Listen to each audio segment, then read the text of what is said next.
eno busoga tuli ba Kadaga ekyo nenze nkyogere anti mwe mutya webawe emisanga egiriwo mulobe kugisiba ku Kadaga mwamukuba mwamuwumuzeere mwamuteere mulobe kumusinga ku misango gitali gije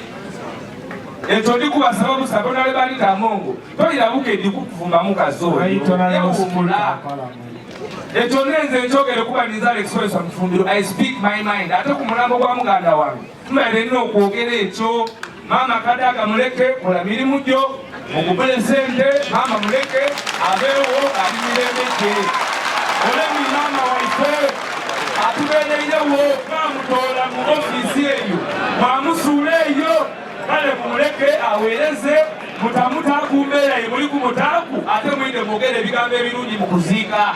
nimwe ababaka b'ebusoga mwireku ove ku mama Kadaga kulwa Katonda n'ensi yange ndikwenda okubakobera nti Waiswa afiire nga wa National Unity Platform wairabe nalemu nimwe mulikubiriza omukolo tuikiriza aye abaire tayikiriziganya nankola ya bugubuzi kibumba abankumire kulwa National Unity Platform nibanange mwena mwebale n'abaije wano kulwa muganda waife seba bali wano abataidi abasoga nenda okubebaza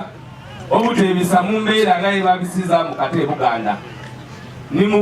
nimwaniriza Honorable Mathias pogera mukubire ku mungalo kuba nkola ya busoga okuba tuli ba Luganda ndidi nti byetwogera binzo twawukanya aye bino tukwogera ku nsonga y'aba Uganda mubona enguudo eridi tuteeta wano mu kibuga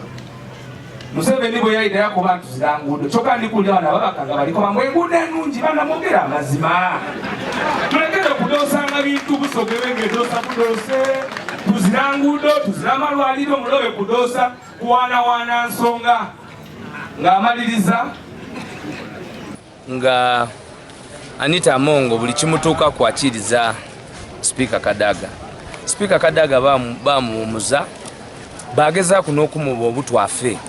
so nze ng'omusoga baire tiriwo NRM bwe mbona ekikyamu kinkakatako okwambusa eiroboozi wano mu busoga abantu abasigale bonna babagulirire ababaka babawaire obusente babaswirire obukunkumuka baziba eminwa baziba okubona ekituufu batandika okuwaana ekikyamu ekyo nze Waiswa Mufunbira nalo batijja kukiikiriza okoba otya nti mulina enguudo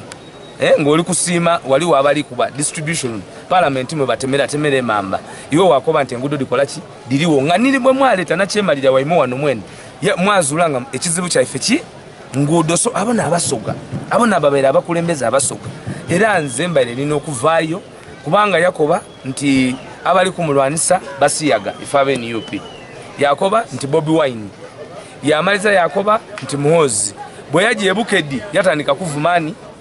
Kadaga. That cannot go on. Eyo impunity tejja kusobola kubaawo nga ife tukali balamu abalwanirira nze iddembe lya buli muntu ndirwanirira kyenkanyi so baba bali kulwanira nga bali kulwanisa Kadaga nga bali munigiriza olw'esente Mufunbira ida kuidda maiso kulw'eddoboozi lye era alikozese kuba bannayuganda balituwa kulikozesa n'ekirala.